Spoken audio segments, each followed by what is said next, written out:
Thank you. When I came into office, I promised to look at the world's challenges with open eyes and very fresh thinking. We cannot solve our problems by making the same failed assumptions and repeating the same failed strategies of the past. Old challenges demand new approaches. My announcement today marks the beginning of a new approach to conflict between Israel and the Palestinians.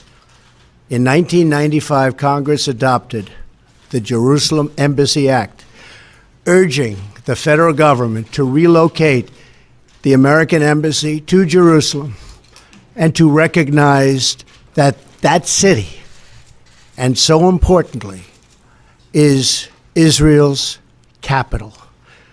This act passed Congress by an overwhelming bipartisan majority and was reaffirmed by a unanimous vote of the Senate only 6 months ago.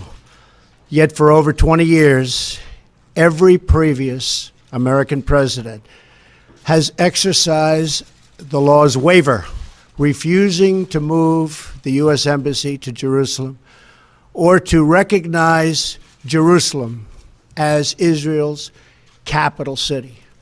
Presidents issued these waivers under the belief that delaying the recognition of Jerusalem would advance the cause of peace.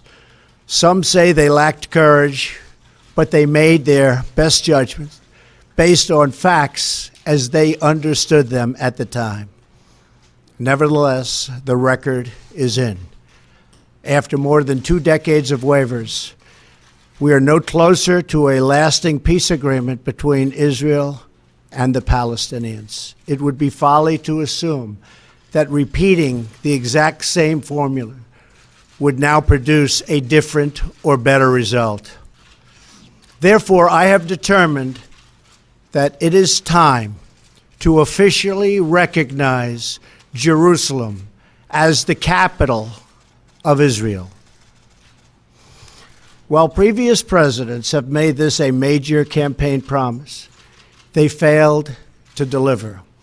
Today, I am delivering. I've judged this course of action to be in the best interests of the United States of America and the pursuit of peace between Israel and the Palestinians. This is a long overdue step to advance the peace process and to work towards a lasting agreement. Israel is a sovereign nation with the right, like every other sovereign nation, to determine its own capital. Acknowledging this is a fact is a necessary condition for achieving peace. It was 70 years ago that the United States under President Truman recognized the state of Israel. Ever since then, Israel has made its capital in the city of Jerusalem, the capital the Jewish people established in ancient times. Today, Jerusalem is the seat of the modern Israeli government. It is the home of the Israeli parliament, the Knesset, as well as the Israeli Supreme Court. It is the location of the official residence of the Prime Minister and the President. It is the headquarters of many government ministries. For decades, visiting American presidents, secretaries of state, and military leaders have met their Israeli counterparts in Jerusalem, as I did on my trip to Israel earlier this year. Jerusalem is not just the heart of 3 great religions, but it is now also the heart of one of the most successful democracies in the world. Over the past 7 decades, the Israeli people have built a country where Jews, Muslims, and Christians, and people of all faiths are free to live and worship according to their conscience and according to their beliefs. Jerusalem is today and must remain a place where Jews pray at the Western Wall, where Christians walk the stations of the cross, and where Muslims worship at Al-Aqsa Mosque. However, through all of these years, presidents representing the United States have declined to officially recognize Jerusalem as Israel's capital. In fact, we have declined to acknowledge any Israeli capital at all. But today we finally acknowledge the obvious, that Jerusalem is Israel's capital. This is nothing more or less than a recognition of reality. It is also the right thing to do. It's something that has to be done. That is why, consistent with the Jerusalem Embassy Act, I am also directing the State Department to begin preparation to move the American Embassy from Tel Aviv to Jerusalem. This will immediately begin the process of hiring architects, engineers, and planners so that a new embassy, when completed, will be a magnificent tribute to peace. In making these announcements, I also want to make one point very clear. This decision is not intended in any way to reflect a departure from our strong commitment to facilitate a lasting peace agreement. We want an agreement that is a great deal for the Israelis and a great deal for the Palestinians. We are not taking a position of any final status issues, including the specific boundaries of the Israeli sovereignty in Jerusalem or the resolution of contested borders. Those questions are up to the parties involved.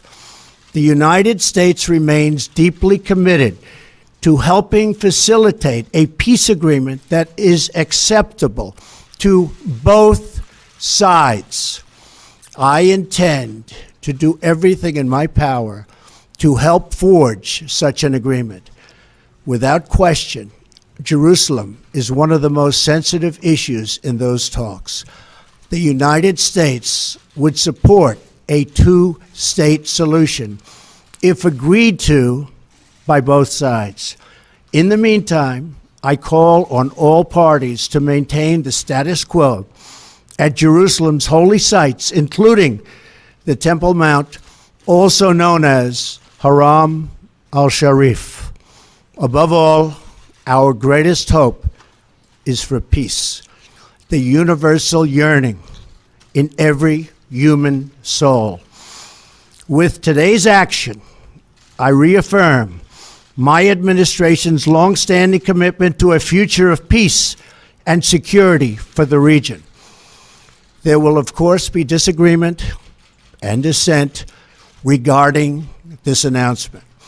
But we are confident that ultimately, as we work through these disagreements, we will arrive at a peace and a place far greater in understanding and cooperation.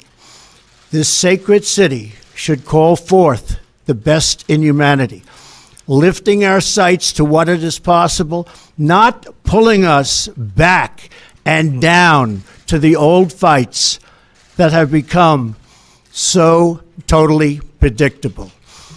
Peace is never beyond the grasp of those willing to reach it. So today we call for calm, for moderation, and for the voices of tolerance to prevail over the purveyors of hate. Our children should inherit our love, not our conflicts. I repeat the message I delivered at the historic and extraordinary summit in Saudi Arabia earlier this year. The Middle East is a region rich with culture, spirit, and history. Its people are brilliant, proud, and diverse, vibrant, and strong. But the incredible future awaiting this region is held at bay by bloodshed, ignorance, and terror. Vice President Pence will travel to the region in the coming days to reaffirm our commitment to work with partners throughout the Middle East to defeat radicalism that threatens the hopes and dreams of future generations.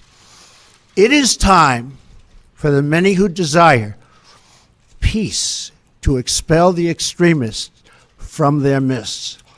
It is time for all civilized nations and people to respond to disagreement with reasoned debate, not violence. And it is time for young and moderate voices all across the Middle East to claim for themselves a bright and beautiful future. So today, let us rededicate ourselves to a path of mutual understanding and respect. Let us rethink old assumptions and open our hearts and minds to possible and possibilities. And finally, I ask the leaders of the region, political and religious, Israeli and Palestinian, Jewish and Christian and Muslim, to join us in the noble quest for lasting peace. Thank you. God bless you. God bless Israel. God bless the Palestinians. And God bless the United States. Thank you very much. Thank you.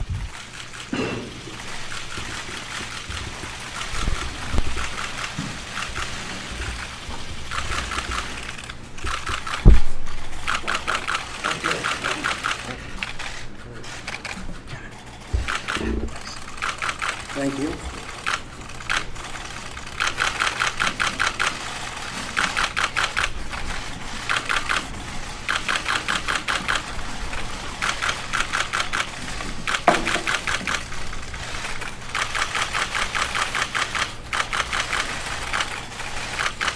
Thank you very much, everyone. Thank you.